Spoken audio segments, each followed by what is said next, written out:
So first for today's class, what we're going to do is focus on creating the base of the donut, or that cake part of the donut.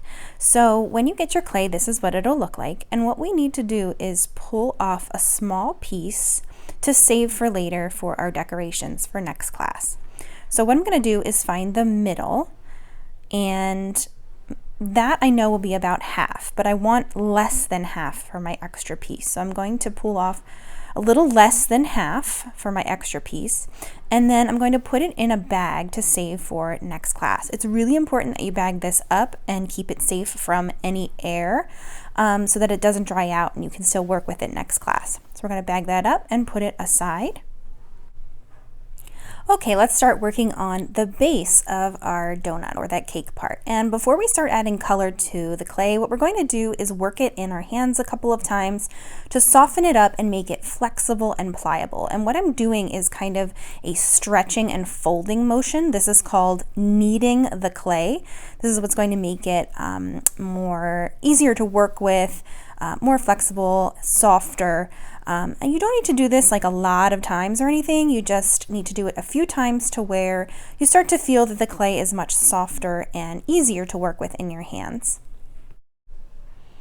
Okay, so after you're done kneading a few times, then it's time to add some color. So roll your clay into a ball and then flatten it out into a small slab with the palm of your hand.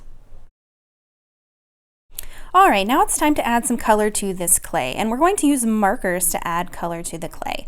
Now this is the part that's going to take the longest because we're going to be using marker and white clay and folding and kneading that color into the clay. And the reason this is going to take so long is because this clay is white and we're using a colored marker. So anytime you mix white with a color, it's going to produce a lighter value of that color. So it's going to take a few times doing it over and over again to achieve the color that you'd like.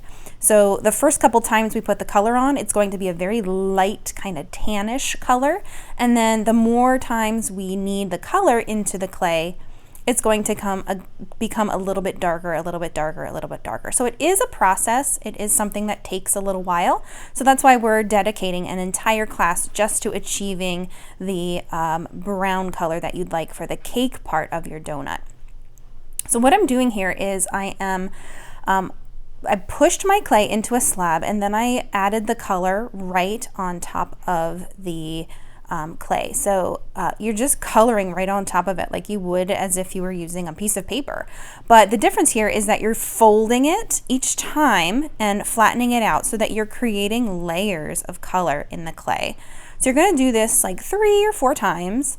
And then after you add your 3 or 4 layers, then you're going to knead the clay again, just like we did before when we were softening it up in our hands.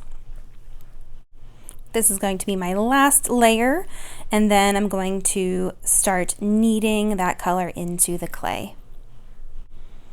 All right, so now I'm going to start kneading the clay by stretching and folding just like we did before, and you will see right before your eyes that the color of the clay will start to change, and that's exactly what we're looking for.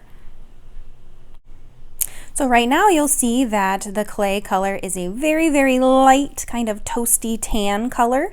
And all we need to do now is decide whether this is the color that you want for your donut or if you'd like to go a little bit darker. And I think for mine, I'd like to go a little bit darker.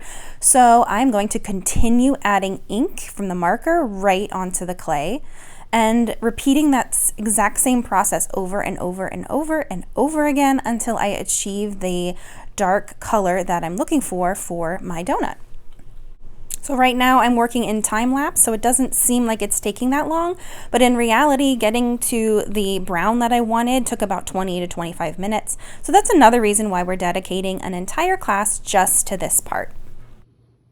All right, after you have achieved the color that you want for your base, then it's time to start making the donut part of the base. So you're going to create the donut part using a coil. A coil is a long, thin rope of clay that we can use to wrap around itself and create that donut base. So what I'm going to do is roll my coil first. You don't want your coil to be too thin. You want it to be relatively thick, and then you're going to wrap it around to make a circular shape. And then that seam right there, is where those two ends are going to join to create that circular shape of your donut. Now, Model Magic really likes to stick to itself. So once you kind of join those two ends together, you really shouldn't have to press too hard to get them to stick. You really just need to kind of gently push them together and maybe kind of rub across that seam a little bit. And also, don't worry about that seam because we're going to cover that up with icing next class and some decorations next class. So you don't really need to worry too much about that seam. Okay, so here is my donut base. So now we're going to need to set this somewhere to dry for a day. And then when we come back to art, we're going to make the decorations and things like that using the extra clay that we had left over from today's class. So to make the decorations, we're just going to repeat the same steps pretty much like we did today by using markers and kneading that color into the clay to achieve the color that you'd like. So for right now, we need to put this somewhere to dry. If you're in the classroom, there will be a tray over on the counter with your name on it. You're just going to need to find your name and put your donut base onto the space with your name. If you are at home, you're going to need to set this somewhere out in the open to dry, but somewhere that you'll remember where it is next class so you can come back to it next class to finish it up.